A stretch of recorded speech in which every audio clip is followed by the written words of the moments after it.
Good afternoon বন্ধুরা, কেমন আছেন? আশা করি সবাই ভালো আছেন, আমিও ভালো আছি। আজকে আমি করব ভোলা মাছের ঝাল করব। ভোলা মাছ এনেছি আর একটা ফ্যাসা মাছ আছে, এই যে দেখতে পাচ্ছ ভোলা মাছ, ফ্যাসা মাছ একটা আছে। এটা একটু মশলা দিয়ে ঝাল করব। তো দেখতে থাকো কিভাবে করছি। কড়াটা জ্বালিয়ে দেবো, মাছটা ভাজবো।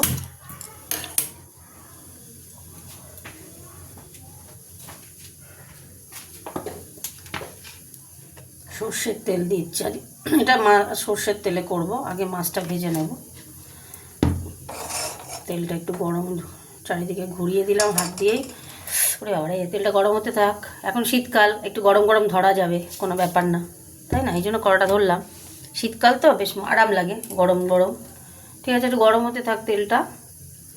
তেল গরম হয়ে গেছে, এবার মাছগুলো ছেড়ে দেবো।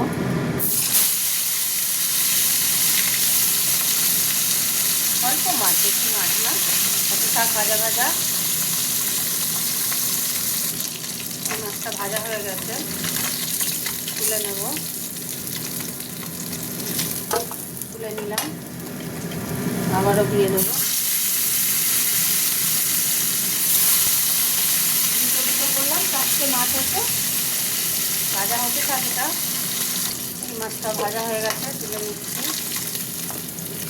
আর দুটো আছে, ভেজে নিয়ে ঝালটা বানাবো।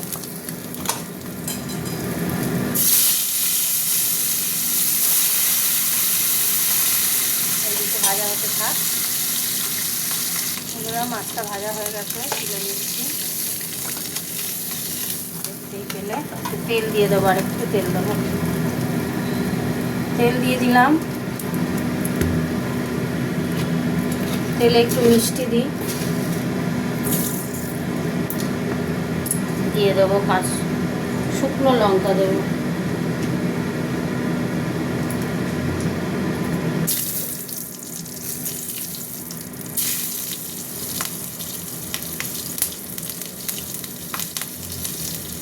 এবার দিয়ে দেবো পেঁয়াজটা।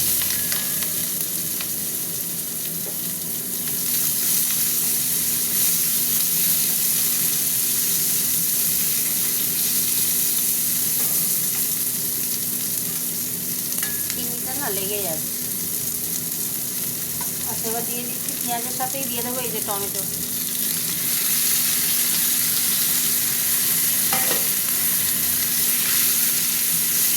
একসঙ্গে নরম হোক। গ্রেভি করবো তো, ওই জন্য তার করছি না, জানো তো। আচ্ছা, এই যে এখানে একটু আদা রসুনের পেস্ট দিলাম, আর একটুখানি দেবো। ব্যাস, এবার দেবো লঙ্কা হলুদ গুঁড়ো।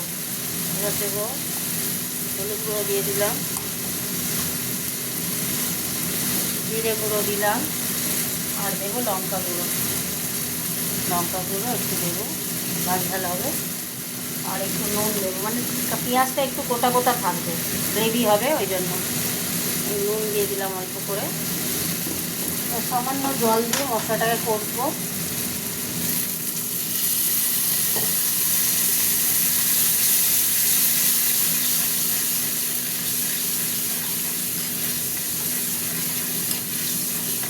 আধ কাঁচা পেঁয়াজ টমেটো থাকবে তো, একটু গ্রেভিটা ভালো লাগবে তখন খেতে।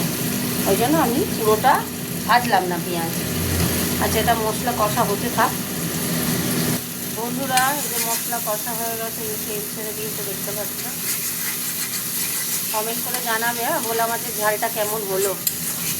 কেমন কমেন্ট করলে, তোমরা কমেন্ট করলে আমার খুব খুশি হয়, খুব ভালো লাগে। তোমরা কমেন্ট করলে আমার খুব আনন্দ হয়। একটু কমেন্ট করে জানাবে কতগুলো লঙ্কা দিয়ে দিই, কাঁচা লঙ্কা। এই যে পেঁয়াজগুলো বললাম না, এই দেখো পেঁয়াজগুলো একটা গ্রেভির মতো হবে জিনিসটা। ওই জন্য পেঁয়াজটা টমেটোটা বেশি ভাজিনি। দেখে নিই নুন মিষ্টি। বাহ, একটু টক টক হয়েছে টমেটোটার জন্য, ভালো লাগছে বেশ। নুন মিষ্টি কিচ্ছু দিতে লাগবে না। মিষ্টি আমি তেলে দিয়েছিলাম, দেখলেই। আর তো দেবো না, মাছগুলো দিয়েই দিচ্ছি।